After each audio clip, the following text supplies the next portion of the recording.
Hi friends, നമ്മളിത് നോക്കുന്നത് SCRT chapter wise ക്ലാസ്സിൽ 5ാം ക്ലാസ്സിലെ പഴയ പാഠപുസ്തകമായ ബേസിക് സയൻസിലെ 8ാമത്തെ ചാപ്റ്ററാണ് അകറ്റി നിർത്താം രോഗങ്ങളെ. ഓക്കെ, നമുക്ക് ചാപ്റ്റർ നോക്കാം. നോക്കിക്കേ, ഇവിടെ ഒരു ഇൻട്രോ കൊടുത്തിട്ടുണ്ട്, അതൊന്ന് വായിച്ച് നോക്കാം. ഉപജില്ല ശാസ്ത്രമേളയിൽ ശാസ്ത്ര പരീക്ഷണത്തിന് പങ്കെടുക്കാൻ അവസാന തയ്യാറെടുപ്പുകൾ നടത്തുകയാണ്. അതിനിടയിലാണ് പനി പിടിപെട്ടത്.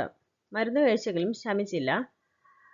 ഡോക്ടറുടെ നിർദ്ദേശപ്രകാരം രക്തം പരിശോധിച്ചപ്പോൾ കുട്ടിക്ക് എന്താണ്, ഡെങ്കിപ്പനിയാണ്. കഴിഞ്ഞ തവണ ജില്ലാതലം വരെ എത്തിയ അവൻ ഇത്തവണ സംസ്ഥാന തലത്തിൽ എത്തണമെന്ന് അതിയായി ആഗ്രഹിച്ചിരുന്നു. അപ്പോൾ ആ കുട്ടിക്ക് എന്താണ്, പനി പിടിച്ചതുകൊണ്ട് അവന് മത്സരത്തിൽ പങ്കെടുക്കാൻ കഴിഞ്ഞില്ല. അപ്പോൾ നമുക്കും ഇതുപോലെ എന്താണ്, അസുഖങ്ങൾ കാരണം ചില സന്ദർഭങ്ങളിൽ എന്തെങ്കിലുമൊക്കെ പരിപാടികൾ മാറ്റി വെക്കേണ്ടി വരും അല്ലേ. അപ്പോൾ എന്താ മനസ്സിലാക്കേണ്ടത്, അസുഖങ്ങൾ വിവിധ തരത്തിലുണ്ട്.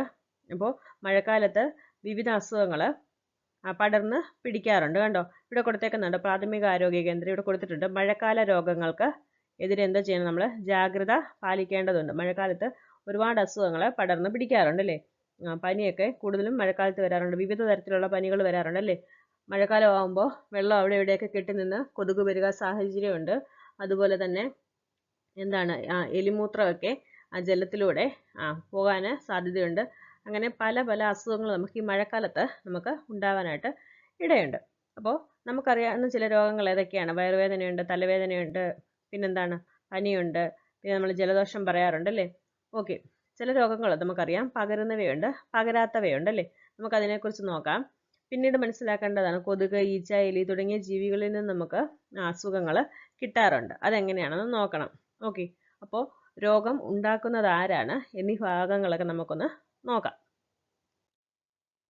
ഇവിടെ നോക്കിക്കേ, ബാക്ടീരിയ, വൈറസ്, ഫംഗസ് എന്നിവയുടെ ചിത്രം കാണിച്ചിട്ടുണ്ട്. ഇവയൊക്കെ എന്താണ്, വൈറസ്, ഫംഗസ്, ബാക്ടീരിയ തുടങ്ങിയ സൂക്ഷ്മ ജീവികളിൽ ചിലതിൻ്റെ പ്രവർത്തനമാണ് പല രോഗങ്ങൾക്കും കാരണമാകുന്നത്. ഇവ രോഗമുള്ള ഒരാളിൽ നിന്ന് മറ്റൊരാളിലേക്ക് എത്തുമ്പോഴാണ് രോഗം പകരുന്നത്. അപ്പോൾ ബാക്ടീരിയ, വൈറസ്, ഫംഗസ് ഇവയൊക്കെ മൂലം ഉണ്ടാകുന്ന അസുഖങ്ങൾ എന്താണെന്ന് നമുക്ക് നോക്കാം. നോക്കിക്കേ, പകരാത്ത രോഗങ്ങൾ, പകരുന്ന രോഗങ്ങൾ. അപ്പോൾ ചില അസുഖങ്ങൾ പകരുന്നവയുണ്ട്, പകരാത്തവയുണ്ട്. നമുക്ക് നോക്കാം. പകരാത്ത രോഗങ്ങൾ ഏതൊക്കെയാണ്, അനീമിയ, വിളർച്ച, ക്വാഷിയോർക്കർ, പ്രമേഹം, ഹൈപ്പർ ടെൻഷൻ അല്ലെങ്കിൽ രക്താതിസമ്മർദ്ദം, തലവേദന, വയറുവേദന, ഗ്യാസ് ട്രബിൾ, അപസ്മാരം, ആസ്മ, തിമിരം, ഹീമോഫീലിയ, ഹൃദ്രോഗങ്ങൾ, കിഡ്നി സ്റ്റോൺ, ക്യാൻസർ, മാനസിക രോഗങ്ങൾ, പുഴുപ്പല്ല്. ഇവയൊക്കെ എന്താണ്, പകരാത്ത രോഗങ്ങളാണ്. അപ്പോൾ പകരാത്ത രോഗങ്ങളും പകരുന്ന രോഗങ്ങളും പ്രത്യേകം പഠിക്കണം, എക്സാമിന് ചോദിക്കും. ജലദോഷം, ചിക്കൻ ബോക്സ്, മീസിൽസ്, ക്ഷയം, എലിപ്പനി, ടൈഫോയിഡ്, കോളറ, മഞ്ഞപ്പിത്തം, വയറിളക്കം, മന്ത്, മലമ്പനി, ഡെങ്കിപ്പനി, ചിക്കൻ ഗുനിയ, പ്ലേഗ്, ചൊറി, ചുണങ്ങ്, ചെങ്കണ്ണ്, കുഷ്ഠം, ഡിഫ്തീരിയ, ടെറ്റനസ്, വില്ലൻചുമ, എയ്ഡ്സ് ഇവയൊക്കെ എന്താണ്, പകരുന്ന രോഗങ്ങളാണ്. ഓക്കെ, നോക്കിക്കേ, ഈ ഒരു ടേബിള് വളരെ പ്രധാനപ്പെട്ട ഒരു ടേബിളാണ്. ഇത് പഠിച്ചു തന്നെ വെക്കണേ. ഇത് ഒരുപാട് പരീക്ഷയ്ക്ക് ചോദിക്കാറുണ്ട്. നമുക്കറിയാമല്ലോ, രോഗങ്ങളും രോഗകാരികളും, രോഗകാരികൾ, രോഗങ്ങൾ, ബാക്ടീരിയ മൂലം ഉണ്ടാകുന്ന രോഗങ്ങൾ ഇവിടെ കാണിച്ചേക്കുന്നത്. അതുപോലെ തന്നെ വൈറസ്, ഫംഗസ്, പ്രോട്ടോസോവ, വിരകൾ. അപ്പോൾ ബാക്ടീരിയ മൂലം കൂടുതലായിട്ട് നമ്മൾ കണ്ടിട്ടുണ്ട് എലിപ്പനി, ഡിഫ്തീരിയ, ക്ഷയം, ഇതൊക്കെ ഏത് രോഗകാരി മൂലമാണെന്നൊക്കെ നമ്മൾ കണ്ടിട്ടുണ്ട്. അപ്പോൾ അത് പഠിച്ചു വെച്ചേക്കുക. രോഗകാരികൾ നോക്കിക്കുക, ബാക്ടീരിയ മൂലം ഉണ്ടാകുന്ന അസുഖങ്ങൾ നോക്കാം. വില്ലൻ ചുമ, ടോൺസിലൈറ്റിസ്, കുഷ്ഠം, അതിസാരം, കോളറ, ടൈഫോയിഡ്, ടെറ്റനസ്, ഡിഫ്തീരിയ, എലിപ്പനി, ക്ഷയം, ആന്ത്രാക്സ്, പ്ലേഗ് ഇതൊക്കെ ബാക്ടീരിയ പടർത്തുന്ന രോഗങ്ങളാണ്. ഇനി നോക്കിക്കുക, വൈറസ്, ജലദോഷം, മുണ്ടിനീര്, പിള്ളവാതം, പോളിയോ, ഹെപ്പറ്റൈറ്റിസ്, മഞ്ഞപ്പിത്തം. കണ്ടോ, മഞ്ഞപ്പിത്തമൊക്കെ എപ്പോഴും പരീക്ഷയ്ക്ക് ചോദിക്കാറുണ്ട്. ചിക്കൻ ഗുനിയ, ഡെങ്കിപ്പനി, ജപ്പാൻ ജ്വരം, എയ്ഡ്സ്, ചിക്കൻ പോക്സ്, പക്ഷിപ്പനി, പന്നിപ്പനി, അഞ്ചാം പനി, ജർമ്മൻ മീസിൽസ്, റൂബല്ല, പേവിഷബാധ. അപ്പോൾ ഇങ്ങനെയുള്ള പനി പോലെയുള്ള അസുഖങ്ങളൊക്കെ കൂടുതലും വരുന്നത് എങ്ങനെയാണ്, വൈറസ് മൂലമാണ് കേട്ടോ. അപ്പോൾ പേവിഷബാധ അല്ലാതെ ഓർത്തു വെക്കണം. ഓക്കെ, ശരി. ഇനി അടുത്ത് നോക്ക്, ഫംഗസ് മൂലം ഉണ്ടാകുന്നത് ചുണങ്ങ്, വട്ടച്ചൊറി, അസ്പർജില്ലോസിസ്, ശ്വാസകോശ രോഗം. അപ്പോൾ എന്താണ്, ഫംഗസ് നമുക്കറിയാം, ഇങ്ങനെ തൊലിപ്പുറത്തൊക്കെ നമുക്ക് കൂടുതലായിട്ടും വരുന്നത് ഫംഗസ് മൂലമല്ലേ. അപ്പോൾ ചുണങ്ങും വട്ടച്ചൊറിയൊക്കെ ആ കൂട്ടത്തിൽ ഓർക്കണേ. ഇത് നോക്ക്, പ്രോട്ടോസോവ മൂലമാണ് മലമ്പനി, അമീബിയാസിസ്. അപ്പം മലമ്പനി വൈറസ് ആണെന്ന് കരുതരുത്, പ്രോട്ടോസോവ മൂലമാണ് മലമ്പനി ഉണ്ടാകുന്നത്, മലമ്പനി, അമീബിയാസിസ്. വിരകൾ നോക്കിയേ, വിരകൾ മൂലം മന്ത്, പോഷണക്കുറവ്, വയറുവേദന, വിളർച്ച. വിരകൾ മൂലമാണ് ഏതൊക്കെ അസുഖം? മന്തുണ്ടാവുന്നത്, പോഷണക്കുറവ് ഉണ്ടാകുന്നത്, വയറുവേദന, വിളർച്ച. ഓക്കെ, നോക്കിക്കേ, ഇത് കണ്ടോ, നമ്മൾ ആഹാര സാധനത്തിൽ വന്ന് ഈച്ച ഇരിക്കുന്നത് കണ്ടോ? ഈച്ച വൃത്തിഹീനമായ സ്ഥലങ്ങളിലൂടെയൊക്കെ നടന്ന ശേഷമാണ് നമ്മുടെ ആഹാരത്തിലൊക്കെ വന്നിരിക്കുന്നത്. അപ്പോൾ നമ്മുടെ ആഹാരം അഴുക്കാകും അല്ലേ? ആഹാരം കഴിക്കുന്നത് മൂലം നമുക്ക് അസുഖങ്ങൾ വരും. ജലദോഷം, മഞ്ഞപ്പിത്തം എന്നിവ പകരുന്നത് ഒരുപോലെയാണോ? നമുക്ക് നോക്കാം. അതുപോലെ തന്നെ ചിക്കൻ ഗുനിയ, ഡെങ്കിപ്പനി, മന്ത്, വയറിളക്കം എന്നിവ പരത്തുന്നത് ഒരേ ജീവിയാണോ? നമുക്കതും നോക്കാം. രോഗത്തിന് കാരണമായ സൂക്ഷ്മജീവികൾ ഒരാളിൽ നിന്ന് മറ്റൊരാളിലേക്ക് എത്തുന്നത് എങ്ങനെയാണ്? വെള്ളത്തിലൂടെ എത്തും, ഭക്ഷണത്തിലൂടെ, വായുവിലൂടെ, ജീവികൾ വഴി. ഒരാളിൽ നിന്ന് മറ്റുള്ളവരിലേക്ക് പകരുന്ന രോഗങ്ങളാണ് പകർച്ചവ്യാധികൾ. എന്താണ്? ഒരാളിൽ നിന്ന് മറ്റുള്ളവരിലേക്ക് പകരുന്ന രോഗങ്ങളാണ് പകർച്ചവ്യാധികൾ. ജലദോഷം, ചെങ്കണ്ണ്, കോളറ, ടൈഫോയിഡ്, ചിക്കൻ ഗുനിയ, ഡെങ്കിപ്പനി, മന്ത്, മഞ്ഞപ്പിത്തം, എലിപ്പനി തുടങ്ങിയവ നമ്മുടെ നാട്ടിൽ കണ്ടുവരുന്ന പകർച്ചവ്യാധികളാണ്. ഓക്കെ, ഇത് കൊച്ചു ക്ലാസ് തൊട്ടേ പഠിക്കുന്നതാണ് പകർച്ചവ്യാധികൾ ഏതൊക്കെയാണെന്ന് അല്ലേ? അപ്പോൾ ജലദോഷം, ചെങ്കണ്ണ്, കോളറ, ടൈഫോയിഡ്, ചിക്കൻ ഗുനിയ, ഡെങ്കിപ്പനി, മന്ത്, മഞ്ഞപ്പിത്തം, എലിപ്പനി തുടങ്ങിയവ എന്താണ്? പകർച്ചവ്യാധികളാണ്. നമുക്ക് നോക്കാം. ഈ ഒരു ടേബിള് പ്രധാനപ്പെട്ടതാണ്, ഇത് പഠിച്ചു വെക്കണം, എക്സാമിന് ചോദിക്കാറുള്ളതാണ്. പകരുന്ന രീതികൾ, പരക്കുന്ന രോഗങ്ങൾ. നോക്കിക്കേ, വായുവിലൂടെ പകരുന്ന രോഗങ്ങൾ ഏതൊക്കെയാണ്? ജലദോഷം, ചിക്കൻ ബോക്സ്, മീസിൽസ്, ക്ഷയം. നമ്മൾ കണ്ടായിരുന്നു. ജലദോഷവും മഞ്ഞപ്പിത്തവും ഒരേ രീതിയിലാണോ പരക്കുന്നേ? ആണോ? അല്ല. ജലദോഷം ഉണ്ടാകുന്നത് വായുവിലൂടെയാണ്. മഞ്ഞപ്പിത്തം എങ്ങനെയാണ് ഉണ്ടാകുന്നത്? വെള്ളത്തിലൂടെ അല്ലെങ്കിൽ ആഹാരത്തിലൂടെയാണ്. നോക്കിയേ, വെള്ളം, ആഹാരം എന്നിവയിലൂടെയാണ് എലിപ്പനി, ടൈഫോയിഡ്, കോളറ, മഞ്ഞപ്പിത്തം എന്നിവ ഉണ്ടാകുന്നത്. എന്നാൽ കോളറ ഈച്ച മുഖേന ഉണ്ടാകാറുണ്ട്. നോക്കിക്കേ, ഈച്ച മുഖേനയാണ് കോളറ, വയറിളക്കം എന്നീ അസുഖങ്ങൾ ഉണ്ടാകുന്നത്. കൊതുക് മുഖേന ഏതൊക്കെ അസുഖങ്ങളാണ്? മന്ത്, മലമ്പനി, ഡെങ്കിപ്പനി, ചിക്കൻ ഗുനിയ. മലമ്പനിയൊക്കെ നോക്കി വെക്കണം, എക്സാമിന് ചോദിക്കും. എന്താണ്? ഈച്ച മുഖേനയാണെന്നൊക്കെ പറഞ്ഞ് തരാറുണ്ട് മലമ്പനി. അപ്പോൾ ഓർത്ത് വെക്കുക, ഈച്ച മുഖേന വരുന്നത് കോളറ, വയറിളക്കമാണ്. കൊതുക് മുഖേനയാണ് മന്ത്, മലമ്പനി, ഡെങ്കിപ്പനി, ചിക്കൻ ഗുനിയ. ഓക്കെ, സമ്പർക്കം മുഖേനയാണ് ചെങ്കണ്ണ്, കുഷ്ഠം എന്നീ അസുഖങ്ങൾ ഉണ്ടാകുന്നത്. കുഷ്ഠമൊക്കെ ഒത്തിരി ലേറ്റ് ആയിട്ടുണ്ടാകുന്ന അസുഖമാണ്, ഒരുപാട് നാളത്തെ സമ്പർക്കം മൂലം ഉണ്ടാകുന്നത്. അത് പെട്ടെന്ന് പിടിക്കത്തില്ല, ഒരു ഇച്ചിരി വർഷം എടുക്കും. എന്ന് വെച്ചാൽ 5 തൊട്ട് 3 അങ്ങനെ എന്തോ ആണ്. അപ്പോൾ ഒരു 3 വർഷം കൊണ്ടൊക്കെ എന്താണ് ഈ കുഷ്ഠം പടരത്തുള്ളൂ. ഇപ്പം നമ്മുടെ കേരളത്തിൽ ഏറ്റവും കൂടുതലായിട്ട് ഇത് കണ്ടുവരുന്നുണ്ട്. ഓക്കെ, നോക്കിക്കേ, കൊതുകിനെ തടഞ്ഞാൽ, കൊതുകിനെ നശിപ്പിച്ചാൽ ഏതെല്ലാം രോഗങ്ങൾ പകരുന്നത് തടയാം? നമ്മളിപ്പം കണ്ടു, കൊതുക് മുഖേനയാണ് ഏതൊക്കെ അസുഖങ്ങൾ വരുന്നത്? മന്ത്, മലമ്പനി, ഡെങ്കിപ്പനി, ചിക്കൻ ഗുനിയ എന്നിവയൊക്കെ എങ്ങനെയാണ്? കൊതുക് മുഖേന വരുന്ന അസുഖങ്ങളാണ് അല്ലേ? കൊതുകുകൾ എവിടെയെല്ലാമാണ് മുട്ടയിട്ട് പെരുകുന്നത്? കൊതുകുകൾക്ക് മുട്ടയിട്ട് പെരുകാൻ അനുകൂലമായ എന്തെല്ലാം സാഹചര്യങ്ങൾ നമ്മുടെ പ്രദേശത്തുണ്ട്? പല സ്ഥലങ്ങളിലും ചിരട്ട വലിച്ചെറിയുന്നത്, മുട്ടത്തോട് വലിച്ചെറിയുന്നത്, ഇതൊക്കെ കുറേ നാള് എങ്ങനെയാണ് നമ്മുടെ പരിസരത്തൊക്കെ ഇങ്ങനെ കിടക്കും അല്ലേ? അപ്പോൾ ചെടിച്ചട്ടികളിലും ടെറസിൻ്റെ മുകളിൽ അവിടെ ഇവിടെയൊക്കെ കുറച്ച് വെള്ളങ്ങൾ ഇരുന്നാലെല്ലാം അവിടെ കൊതുകിന് വളരാൻ നല്ല സാഹചര്യമാണ്. ഓക്കെ, അപ്പോൾ കൊതുക് പെരുകുന്ന സാഹചര്യം ഏതൊക്കെയാണെന്ന് നോക്കാം. വലയില്ലാത്തതിനാൽ കക്കൂസ് ടാങ്കിന്റെ എയർ പൈപ്പിലൂടെ കൊതുകുകൾ ടാങ്കിലെത്തി മുട്ടയിട്ട് പെരുകുന്നു. ചുറ്റുപാടുകൾ വൃത്തിഹീനമായും കാടുമൂടിയും കിടന്നാൽ കൊതുക് പെരുകാൻ നല്ല സാഹചര്യമാണ്. ഓക്കെ, നോക്കിക്കേ, ഡ്രൈ ഡേ ആചരണം. എന്താ ഡ്രൈ ഡേ ആചരണം എന്ന് പറഞ്ഞാൽ? കൊതുകിന്റെ മുട്ട വിരിയുന്നത് എത്ര ദിവസം കൊണ്ടാണ്? 8 ദിവസം കൊണ്ടാണ് കൊതുകിന്റെ മുട്ട വിരിയുന്നത്. കൊതുക് മുട്ടയിടാൻ സാധ്യതയുള്ള ചിരട്ട, കളിപ്പാട്ടങ്ങൾ, പ്ലാസ്റ്റിക് പാത്രങ്ങൾ, മുട്ടത്തോട് തുടങ്ങിയവയിലെയും ചെടിച്ചട്ടിക്കടിയിലെ പാത്രം, ടെറസ് തുടങ്ങിയ സ്ഥലങ്ങളിലെയും കെട്ടി നിൽക്കുന്ന ജലം ആഴ്ചയിലൊരിക്കൽ എന്ത് ചെയ്യണം? നമ്മൾ ഒഴിവാക്കണം. അതിനെയാണ് ഡ്രൈ ഡേ ആചരണം എന്ന് പറയുന്നത്. ഓക്കെ, പാർപ്പിടങ്ങൾക്ക് ചുറ്റുമുള്ള പുല്ലും പാഴ്ചെടികളും വെട്ടി വൃത്തിയാക്കൽ, ഓടകൾ ശുചിയാക്കൽ എന്നിവയും കൊതുകുകളെ പ്രതിരോധിക്കാനുള്ള മാർഗങ്ങളാണ്. അപ്പം നമ്മുടെ വീട്ടിൽ കൊതുകിനെ നമുക്ക് തുരത്താനായിട്ട് കുറച്ച് തന്ത്രങ്ങളുണ്ടല്ലേ? എന്തൊക്കെയാണ്? കൊതുക് വല, പുകയിടൽ, മൊസ്കിറ്റോ ബാറ്റ്, പിന്നെന്താണ്, കൊതുക് തിരിയൊക്കെ ഉണ്ട്. ഓക്കെ, നോക്കിക്കേ, രോഗം പകരാതിരിക്കാൻ നമ്മളിപ്പോൾ കണ്ടു, കൊതുക് കാരണം നമുക്ക് ഒരുപാട് അസുഖങ്ങൾ വരും. അപ്പം നമ്മൾ എന്തോ ചെയ്യണം?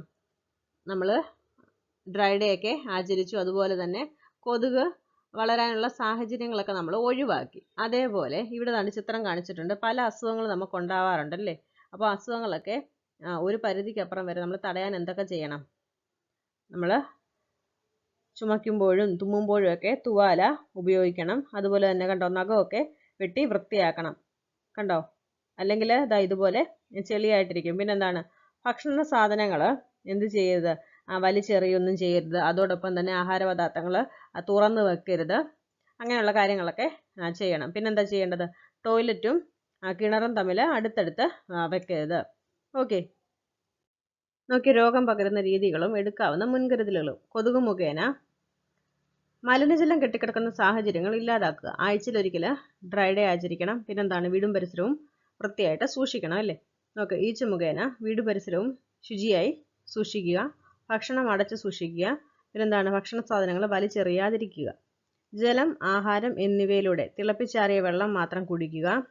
പഴകിയ ആഹാര വസ്തുക്കൾ കഴിക്കാതിരിക്കുക. പിന്നെന്ത് ചെയ്യണം? ആഹാരം അടച്ചു വെച്ച ആഹാരമൊക്കെ കഴിക്കുക. സമ്പർക്കം വഴി രോഗബാധിതരുമായി മറ്റുള്ളവർ അധികം സഹവസിക്കാതിരിക്കുക. വായുവിലൂടെ നമ്മൾ എന്ത് ചെയ്യണം? വായും മൂക്കും പൊത്തി തുമ്മണം അല്ലെങ്കിൽ ചുമയ്ക്കണം. ഓക്കെ, അപ്പോഴൊക്കെ നമ്മൾ തുവാല ഉപയോഗിക്കണം. പിന്നെന്താണ്? മാസ്ക് ഉപയോഗിക്കുന്നത് നല്ല കാര്യമാണ്. ശരി, നോക്കിക്കേ. രോഗങ്ങൾ വന്ന് ചികിത്സിക്കുന്നതിനേക്കാൾ ഭേദം രോഗങ്ങൾ വരാതിരിക്കാനുള്ള മുൻകരുതലുകൾ എടുക്കുന്നതാണ്. പ്രതിരോധമാണ് പ്രതിവിധിയേക്കാൾ അഭികാമ്യം. നോക്കിക്കേ, സൂക്ഷ്മജീവികളില്ലെങ്കിൽ ജീവികളുടെ മൃതാവശിഷ്ടങ്ങൾ എക്കാലവും മണ്ണിൽ അതേപടി കിടക്കാറുണ്ടോ? ഇല്ല. അവയൊക്കെ ജീർണിച്ചു പോകാറുണ്ടല്ലേ. അപ്പോൾ ഇവ ജീർണിക്കാതെ കിടന്നാൽ എന്തെല്ലാം പ്രശ്നങ്ങൾ ഉണ്ടാവും? നമ്മുടെ പരിസരം അല്ലെങ്കിൽ ഭൂമി മലിനീകരിക്കപ്പെടും അല്ലേ. എന്തൊക്കെയാണ്? എല്ലാ ജീവജാലങ്ങളുടേതും അല്ലെങ്കിൽ എല്ലാ വേസ്റ്റ് സാധനങ്ങളും ഇതുപോലെ മണ്ണിൽ ജീർണിക്കാതെ കിടന്നാൽ നമ്മുടെ ഭൂമിക്കത് ബുദ്ധിമുട്ടാകും അല്ലേ. ജൈവ അവശിഷ്ടങ്ങളെല്ലാം ജീർണിച്ച് മണ്ണിൽ ചേരുന്നത് ബാക്ടീരിയകളുടെയും ഫംഗസുകളുടെയും പ്രവർത്തന ഫലമായാണ്. ജൈവ അവശിഷ്ടങ്ങളെല്ലാം ജീർണിച്ച് മണ്ണിൽ ചേരുന്നത് ബാക്ടീരിയകളുടെയും ഫംഗസുകളുടെയും പ്രവർത്തന ഫലമായാണ്. ഇത് ഭൂമുഖത്തെ ശുചിയാക്കുന്നതോടൊപ്പം സസ്യങ്ങൾക്ക് വേണ്ട പോഷകങ്ങളും നൽകുന്നു. ഓക്കെ, സൂക്ഷ്മാണുക്കളെ കൊണ്ടുള്ള മറ്റുള്ള പ്രയോജനങ്ങൾ നോക്കിക്കേ. പാൽ തൈരാകുന്നു. അരിമാവ് പുളിക്കുന്നു. അന്തരീക്ഷ നൈട്രജനെ സസ്യങ്ങൾക്ക് ഉപയോഗിക്കാവുന്ന രീതിയിൽ ലവണങ്ങളാക്കി മണ്ണിൽ ചേർക്കുന്നു. വിസർജ്യങ്ങളെ വിഘടിപ്പിച്ച് മണ്ണിൽ ചേർക്കുന്നു. പാൽ ഉൽപ്പന്നങ്ങൾ, വിനാഗിരി, ചണം, പുകയില, തുകൽ തുടങ്ങിയവയുടെ വ്യവസായങ്ങളിൽ ഉപയോഗിക്കുന്നു. ചികിത്സാ രംഗത്ത് പ്രയോജനപ്പെടുത്തുന്നു. ഇനി സൂപ്പർ ബഗ് എന്താ നോക്കാം. കപ്പലുകളിൽ നിന്ന് ഉണ്ടാകുന്ന എണ്ണച്ചോർച്ച മൂലം കടൽ മലിനമാകുന്നത് തടയാനായി എണ്ണ ഭക്ഷിക്കുന്ന സൂപ്പർ ബഗ് എന്ന ബാക്ടീരിയകളെ ഉപയോഗപ്പെടുത്തുന്നുണ്ട്. നോക്ക്, ആനന്ദ് മോഹൻ ചക്രവർത്തി എന്ന ഇന്ത്യൻ വംശജനായ ശാസ്ത്രജ്ഞനാണ് ജനിതക എഞ്ചിനീയറിംഗിലൂടെ ഈ ബാക്ടീരിയയെ വികസിപ്പിച്ചെടുത്തത്. സൂക്ഷ്മജീവികളെ കൊണ്ട് നമുക്ക് ഏറെ പ്രയോജനങ്ങളുണ്ട്. എന്നാൽ സൂക്ഷ്മജീവികൾ നമുക്ക് ഉപദ്രവകാരികളും കൂടാണ് അല്ലേ. ഉപദ്രവകാരികളായ സൂക്ഷ്മജീവികളാണ് നമുക്ക് രോഗങ്ങൾ ഉണ്ടാക്കുന്നത് അല്ലേ. ഒട്ടേറെ രോഗങ്ങളെ ചെറുക്കാനുള്ള കഴിവ് സ്വാഭാവികമായി നമ്മുടെ ശരീരത്തിനുണ്ട്. ഈ കഴിവ് എല്ലാ വ്യക്തികൾക്കും ഒരേപോലെയല്ല. ഒരേ ചുറ്റുപാടിൽ ജീവിക്കുന്ന എല്ലാവർക്കും ഒരേപോലെ രോഗങ്ങൾ ബാധിക്കാത്തത് അതുകൊണ്ടാണ്. രോഗാണുക്കളെ ചെറുക്കുന്നതിൽ നമ്മുടെ ശരീരം പരാജയപ്പെടുമ്പോഴാണ് നാം രോഗത്തിന് കീഴ്പ്പെടുന്നത്. നോക്കിക്കേ, കൃത്രിമ രോഗപ്രതിരോധ ശേഷി. ഇവിടെ മുത്തശ്ശിയും കുട്ടിയും തമ്മിൽ എന്താ പറയുന്നത്? മുത്തശ്ശി ഇന്ന് സ്കൂളിൽ കുത്തിവയ്പ്പുണ്ടത്രേ, എനിക്ക് പേടിയാവുന്നു. അപ്പൊ മുത്തശ്ശി എന്താ പറയുന്നത്? പേടിക്കണ്ട മോനെ, രോഗങ്ങൾ വരാതിരിക്കാനല്ലേ കുത്തിവയ്ക്കുന്നത്. മോൻ അറിയാമോ, എൻ്റെ കുട്ടിക്കാലത്ത് വസൂരി പിടിപെട്ട് പല പ്രദേശങ്ങളിലും ആളുകൾ കൂട്ടത്തോടെ മരണപ്പെട്ടിട്ടുണ്ട്. അത്തരം രോഗങ്ങളെ നിയന്ത്രിക്കാനായത് കുത്തിവയ്പ്പിലൂടെയാണ്.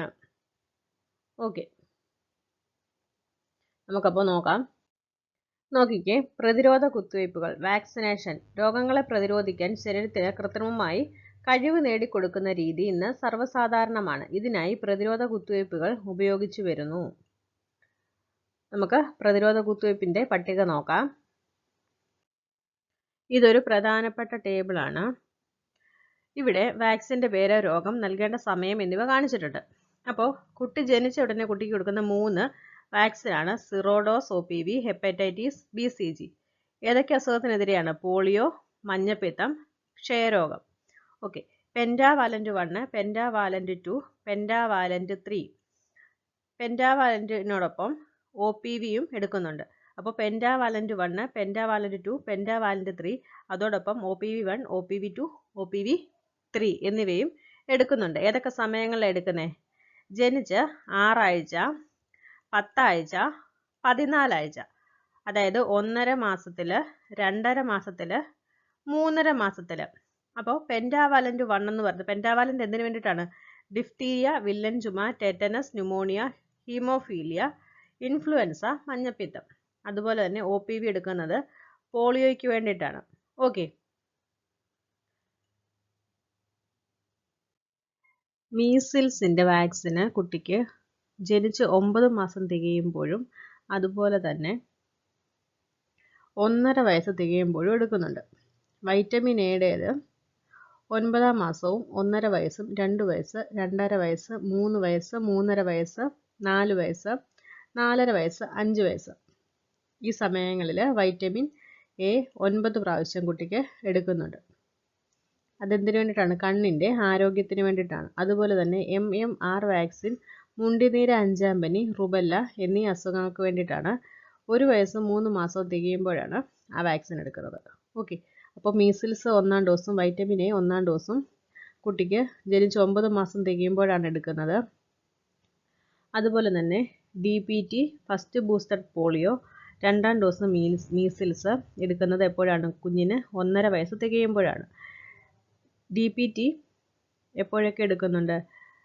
കുഞ്ഞിന് 1.5 വയസ്സ് തികയുമ്പോഴെടുക്കുന്നുണ്ട്. അതുപോലെ തന്നെ 5 വയസ്സ് തികയുമ്പോഴും ഡിഫ്തീരിയക്കെതിരെയുള്ള വാക്സിന് എടുക്കുന്നുണ്ട്.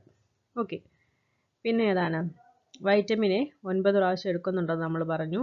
പിന്നെ TT എടുക്കുന്നത് എപ്പോഴൊക്കെയാണ്? TT എടുക്കുന്നത് 10-ാമത്തെ വയസ്സിലെടുക്കുന്നുണ്ട്, 16-ാമത്തെ വയസ്സിലും എടുക്കുന്നുണ്ട്. ഓക്കെ, നമ്മുടെ ഈ ഒരു ചാപ്റ്റർ കഴിഞ്ഞിട്ടുണ്ട്. ഓക്കെ, ഈ ഒരു ക്ലാസ് നിങ്ങൾക്ക് ഉപകാരപ്പെട്ടു എന്ന് വിശ്വസിക്കുന്നു. Okay, thank you.